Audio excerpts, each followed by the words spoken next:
नमस्कार मित्रों, आज हम लोग फिर पढ़ेंगे संधि। हम लोगों ने क्या क्या पढ़ा है अभी तक? यण संधि पढ़ लिया गया, गुण, अयादि।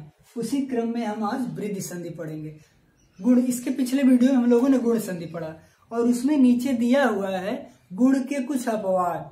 उन अपवाद को पढ़ने से पहले हम लोग पहले वृद्धि संधि को पढ़ लेंगे, तब वो समझने में ज्यादा आसानी होगी। तो सबसे पहले ये देखें वृद्धि संधि। वृद्धि संधि का सूत्र क्या है? वृद्धि रेचि। वृद्धि रेचि। आपसे प्रश्न पूछ सकता है वृद्धि संधि करने वाला सूत्र है वृद्धि रेचि, क्या है? या ऐसे कर देगा वृद्धि रेचि किसका विधान करता है? वृद्धि संधि का, गुण संधि का, अयादि संधि का या दीर्घ संधि का? तो उसमें कौन सा विकल्प सही हो जाएगा? वृद्धि रेचि वृद्धि संधि का है सूत्र। और वृद्धि संधि विधायक कौन सा सूत्र हो जाएगा? वृद्धि रेचि। हाँ, यह भी है, इसमें एक सूत्र और देगा जब पूछेगा तो वृद्धि दैच, यह भी देगा। या आपसे पूछेगा वृद्धि संधि करने वाला सूत्र है तो क्या हो जाएगा? वृद्धि रेचि। और अगर यह पूछ ले कि वृद्धि संज्ञा करने वाला सूत्र है तब कौन सा हो जाएगा? वृद्धि रेचि। यह संज्ञा करता है, नाम देता है। सबसे पहले यही जान ले वृद्धि क्या है। वैसे हम लोग पिछले वीडियो में संज्ञा प्रकरण में हम लोग पढ़ चुके हैं वृद्धि क्या है। यह क्या है? वृद्धि, इसको जब तोड़ेंगे तो यहां से आता है आत और इधर आता है एच। एच क्या है? प्रत्याहार। इसमें कितने वर्ण आएंगे? आय औ, दो वर्ण आते हैं। और आत का ये ता जो है ये तपरकरण है। ये आद गुणाक जो पंचमी विभक्ति का रूप था ये नहीं, ये तपरकरण। ये यह बताता है कि ता जिसके पूर्व में होगा और ता से बाद में जो होगा ये उसी समय के उच्चारण काल का बोध करवाएगा। तो यहाँ केवल दीर्घ आ का ही बोध होगा, यहाँ इसके 18 भेद नहीं आएंगे।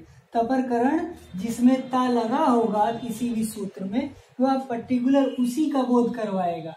जो ता से आगे है पूर्व में और जो ता से पर में है उसी का बोध करवाएगा। ता से पूर्व में क्या है? हरस दीर्घा और दो वर्ण ये। तो वृद्धि संज्ञक वर्ण कितने हैं? 3। अब यही पढ़ेंगे कि जहां जो जो आदेश होता है वही संधि होती है। तो इस संधि में वृद्धि आदेश होगा। अय आएगा, अय औ, आ ऐ औ, यही आदेश होंगे। किसमें? वृद्धि संधि में। ये ध्यान रखिएगा, ये अष्टाध्यायी का प्रथम सूत्र है, यह पहला सूत्र है। प्रश्न पूछेगा कि अष्टाध्यायी का प्रथम सूत्र है तो वृद्धिरादैच और अंतिम सूत्र है आ। आइए देखते हैं संधि।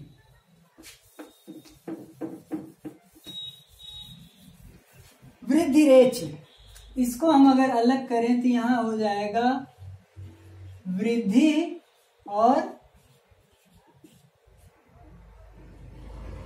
एच। वृद्धि या प्रथमा विभक्ति का रूप हो जाएगा। एच क्या है? सप्तमी। सूत्र में जिसमें सप्तमी लगी होती है वह क्या होता है? यहाँ पर में होता है, ठीक। और जिसमें पंचमी या षष्ठी होती है वह पूर्व में हो जाता है। तो यहाँ आद गुणा सूत्र से आत की अनुवृत्ति आती है। किसकी आती है? आत। यहाँ ये तपरकरण नहीं, पंचमी विभक्ति का रूप आ का बनता है आत। तो यहाँ आत, आत से मतलब आ या आ। एच क्या है? यानी एच प्रत्याहार है। कितने वर्ण आएंगे? ए, ओ, आई और औ, 4 वर्ण। इसके पर में होगा, यानी एच क्या होगा? पर में होगा। तो वृद्धि एक आदेश होगा। पूर्व और पर इन दोनों के स्थान पर एक वृद्धि आदेश होगा। वृद्धि वर्ण कितने हैं? आ, आई, औ। इन्हीं में से कोई एक आदेश होगा। अब इसकी परिभाषा आप बना सकते हैं। यदि आ या आ के बाद एच प्रत्याहार पर में आए तो पूर्व और पर दोनों के स्थान पर एक वृद्धि आदेश होगा। एच में ए ओ आई औ, ऐसा भी कर सकते हैं। यदि आ या आ के बाद ए ओ आई औ आवे तो एक वृद्धि आदेश हो जाए। यह भी जानिए कि वृद्धि संधि गुण संधि का अपवाद माना जाता है। यह गुण का अपवाद सूत्र है, गुण का बाधक सूत्र है। कैसे? हम लोग जब गुण संधि पढ़े थे तो उसमें क्या था कि आ या आ के बाद आद गुण इको अड़च से अच की प्रवृत्ति आती थी। पर में कोई भी अच हो, आ या आ के बाद कोई भी अच हो तो वहां क्या आदेश हो रहा था? दिखाई पड़ रहा है, आ ए ओ, ये 3 वर्ण गुण आदेश हो रहा था। तो क्या ये अच प्रत्याहार में नहीं है? है, तो यहाँ गुण होना चाहिए था, लेकिन यहाँ गुण नहीं हुआ, उसको बाध करके यहाँ वृद्धि आदेश हुआ। ऐसा क्यों हुआ?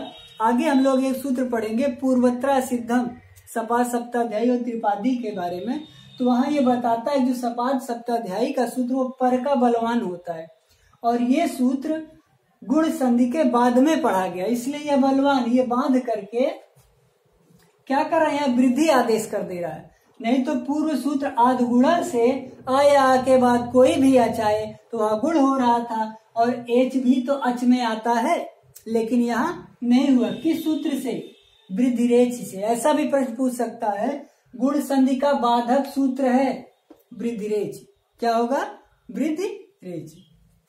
और यह भी पढ़े थे, जब आ या आए तो अच में तो यह भी आएगा, तो वहां क्या आका समणे दीर्घा, वह भी जो है गुण का बाधक सूत्र है।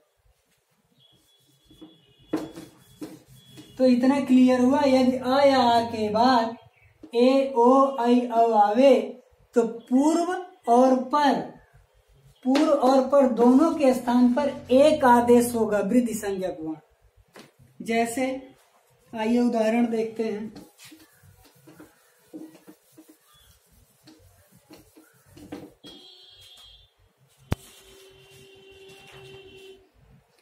पहला दिया है कृष्ण धन एकत्वम, कृष्ण धन एकत्वम। यहां हम देखेंगे तो कृष्ण हलंत लगाया हमने, तो यहां अगर हमने हलंत लगाया तो इसमें जो आ है हरस्व उसको हमने अलग कर लिया। फिर यहाँ क्या है, ए है पर का पूर्ववर्ण, और यहाँ बचा कत्व। हमने परिभाषा में क्या पढ़ा, यदि आत से हमने अनुवृत्ति लाया आया के बाद एच प्रत्याहार का वर्ण हो तो यह क्या है, आद से आ हो गया और यह एच प्रत्याहार का वर्ण है, तो उसके स्थान पर हम क्या आदेश करेंगे, वृद्धि वर्ण आदेश करेंगे। और वृद्धि वर्ण कितने हैं, 3 आ आई और औ। तो इसमें से कौन होगा, तो हम क्या करेंगे, अभी यहाँ शाम में हम देखेंगे सदृशतम मिलाएंगे। तो आ का उच्चारण स्थान क्या है, कंठ, और ए का कंठ तालु। आ का उच्चारण स्थान कंठ, ए का उच्चारण स्थान कंठ तालु। अब यहाँ हम देखेंगे जिसका मिलेगा उच्चारण स्थान वही यहाँ आ जाए, यानी जिसमें सदृशतम अंतर हो, यानी साम्यता मिलाई जाएगी। तो यहाँ आ का तो देखेंगे उच्चारण स्थान क्या हो जाएगा, कंठ। इसका देखेंगे तो कंठ तालु, और इसका देखेंगे तो कंठ ओष्ठ। तो इसके सबसे साम्य कौन सा है, कंठ तालु, इसलिए यहाँ पर आएगा। पूर्व और पर दोनों के स्थान पर, ऐसा नहीं कि एक के स्थान पर। हम लोग इको एड़च और एचो एवा यावा यह पढ़े थे कि एक के स्थान पर हो रहा था, लेकिन यहाँ पूर्व और पर दोनों के स्थान पर एक वृद्धि आदेश होगा। तो यहाँ क्या आ जाएगा, आई। अब यहाँ बचा था कृष्ण, यहाँ अय हो गया, और यहाँ बचा था तुम। इसका हम इसमें वर्णमेल करवा देंगे तो कृष्ण ऐ की मात्रा लग जाएगी क तुम। क्या बन गया, कृष्णैकत्वम। आपसे परीक्षा में पूछेगा कृष्णैकत्वम की संधि विच्छेद पूछ सकता है, या ऐसे कर दे कृष्ण, यह हम बताने के लिए लगाए हैं, कृष्ण धन एकत्वम की संधि होगी कौन सी? वृद्धि संधि। कौन सी संधि हो जाएगी? वृद्धि संधि। या ऐसे कह दे कि कृष्ण धन एकत्वम का संधि पद बनेगा, तो क्या हो जाएगा? कृष्णैकत्वम। या कृष्णैकत्वम का संधि विच्छेद क्या होगा? कृष्ण धन एकत्वम। ये क्लियर हुआ? यहाँ क्यों वृद्धि हुआ? यहाँ ऐ क्यों आया? क्योंकि इसका उच्चारण स्थान निकटतम है। और दिया है गंगाधन ऐसा। हम अपवाद इसलिए अभी नहीं बताए, पहले इसको पढ़ लेंगे वृद्धि क्या है, तब वहां अपवाद क्लियर होगा। गंगाधन ऐसा, गंगा धन ऐसा, यही है।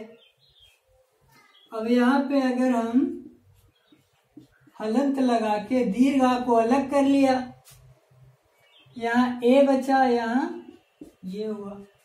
अब पूर्व और पर के स्थान पे हम क्या करेंगे? फिर वही देखेंगे, वृद्धि आदेश होगा। वृद्धि वर्ण तो 3 प्राप्त हो रहे हैं, वृद्धि संज्ञक कितने वर्ण है? 3। तो जो ये आदेश है, आदेश हमको कितना प्राप्त हुआ?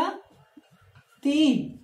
तो लेकिन हमको करना क्या? पूर्व और पर के स्थान पे एक आदेश लाना है। फिर हम वही साम्यता देखेंगे, तो इसका अकुह विसर्जनीय नाम कंठ से कंठ, ए दे तो कंठ तालु से कंठ तालु। इसका क्या होगा? आ का कंठ, इसका कंठ तालु और इसका कंठोष्ठ। तो यहाँ पे क्या हो जाएगा? कंठ तालु वाला वर्ण ऐ आएगा। अब यहाँ है ग हलंत रहेगा, और यहाँ पे बचा है सा। इसका जब हम यहाँ वर्णमेल करा देंगे तो हो जाएगा गंगेसा। क्या हो गया? गंगेसा। एक और देख लीजिए, अगला है जल धन ओघा। जल धन ओघा। अब यहाँ अलग कर लें हम स्वर को, तो हलंत लगाया हमने, यानी हलंत लगाने से क्या? अब ये स्वर रहित हो गया, स्वर अलग हो गया, आ हुआ। और यहाँ ओ है, ओ भी जो है एच प्रत्याहार के अंतर्गत आ रहा है। ये पर पूर्व में क्या है? आत से आ है, पर में एच प्रत्याहार का वर्ण आएगा, तो वृद्धि आदेश 1 होगा। वृद्धि वर्ण कितने हैं? 3, आ, आई और औ। अब यहाँ इसका उच्चारण स्थान देखेंगे, अकुह विसर्जनीय नाम कंठा से कंठ, ओ तो कंठ ओष्ठ। इसका क्या हो गया? कंठोष्ठ हो गया। अब इसका उच्चारण स्थान देखेंगे, अकुह विसर्जनीय नाम कंठा से कंठ, ऐसे ए द तो कंठ तालु, ओ द तो कंठोष्ठम।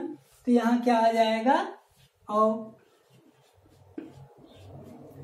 अब यहाँ देखेंगे जल औ है, और यहाँ घ बचा है, इसका हम वर्णमेल करवा देंगे, ज औ की मात्रा लग जाएगी, जलो घ, ये जलोगा हो गया।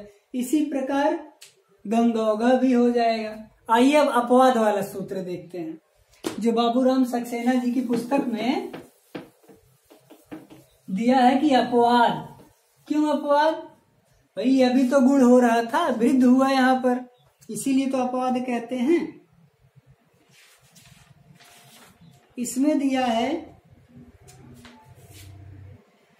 अच्छा दुहिन्याम उप संख्यान, अक्षा दुहिन्याम उप संख्यानम। अब यहां देखेंगे, ये होगा अक्षात, यह भी पंचमी का रूप बनेगा। यहां से अगर हम इसकी संधि को तोड़ेंगे तो हो जाएगा उ हिन्याम। क्या हो जाएगा? ऊहिन्याम और उप संख्यानम। अभी अच्छात क्या है? अक्ष, ये सप्तमी का है। सप्तमी जिसमें लगी होती है वह पर में होता है। तो यहाँ है ऊहिनी का ऊहिन्याम सप्तमी विभक्ति का रूप बनेगा एक बच्चे, ऊहिनी। अब परिभाषा बनेगी, यदि अक्ष के बाद, अक्ष शब्द के बाद ऊहिनी आए तो इसके आकार और इसके उकार का गुण ना हो करके क्या आदेश हो? वृद्धि आदेश हो। यहाँ ये वार्तिक है, ये पाणिनि का के अष्टाध्यायी का सूत्र नहीं है, ये वार्तिक है। क्योंकि अगर हम देखें तो जो गुण संधि है, यदि आ के बाद उ आए, गुण संधि में तो यही पढ़ा गया था, अक्ष धन ऊहिनी अगर है तो यहाँ आ है, यहाँ उ है, तो आधगुणम यही पढ़ा गया था ना, यदि आ के बाद अच प्रत्याहार का वर्ण आए तो गुण हो जाए। तो यहाँ अकुहा विसर्जनीय नाम कंठा से कंड, यहाँ से ओष्ठ, तो यहाँ से कंठोष्ठ ओ गुण वर्ण हो जाता और बन जाता अक्ष ओ और हिनी, अक्षो हिनी। मान लीजिए एड़ा बनता पूर्व पदार्थ संज्ञायाम अगर सूत्र से। तो ये क्या है? ये शब्द गलत है। संस्कृत में क्या ये अनिष्ट रूप बन जाता है? ऐसा रूप नहीं है, ये गलत शब्द था। इसकी शुद्धि के लिए कह सकते हैं ये वार्तिक लिखा कात्यायन, कि कहीं गुण ना हो जाए। यानी आधगुणा से भी इसमें क्या है? अक्ष और ऊहिनी का अक्षोहिणी बन रहा था। बनना क्या चाहिए? सही सही शब्द क्या है? अक्षोहिणी। इसलिए यह वार्तिक आया। अब यहाँ पे अक्ष का अ और ऊहिनी का उ मिल करके ये वृद्धि आदेश होगा। वृद्धि में कितने वर्ण है? 3, आ, आई और अ। तो यहाँ देखेंगे आ का उच्चारण स्थान कंठ, उ का उच्चारण स्थान ओष्ठ। यहाँ पर क्या हो जाएगा? फिर इसका देखेंगे तो यही कंठोष्ठ मिलेगा। इसलिए यहाँ क्या हो गया? आ और उ ये मिल करके पूर्व और पर दोनों एक आदेश होगा, बन जाएगा औ। अक्ष धन औ धन हिनी बन जाएगा अक्षौ हिनी। फिर इस ना को ड़ हो जाता है। पूर्व पदार्थ सूत्र है, पूर्व पदार्थ संज्ञायाम अगर, यदि जो ये पद बन रहा है यदि वह संज्ञा है, नाम है, तो इस ना को पूर्व पदार्थ संज्ञायाम अगर, इस सूत्र से ना को ड़ हो गया।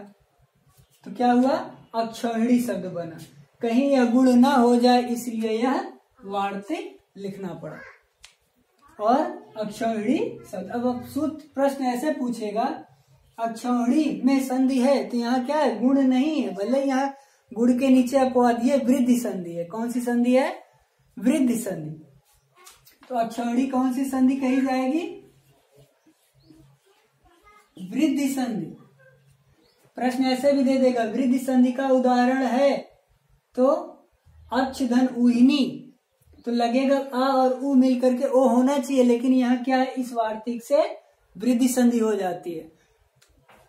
यह केवल एक ही इसी पद की सिद्धि के लिए एक वार्तिक लिखना पड़ा, नहीं तो गलत हो जा रहा था।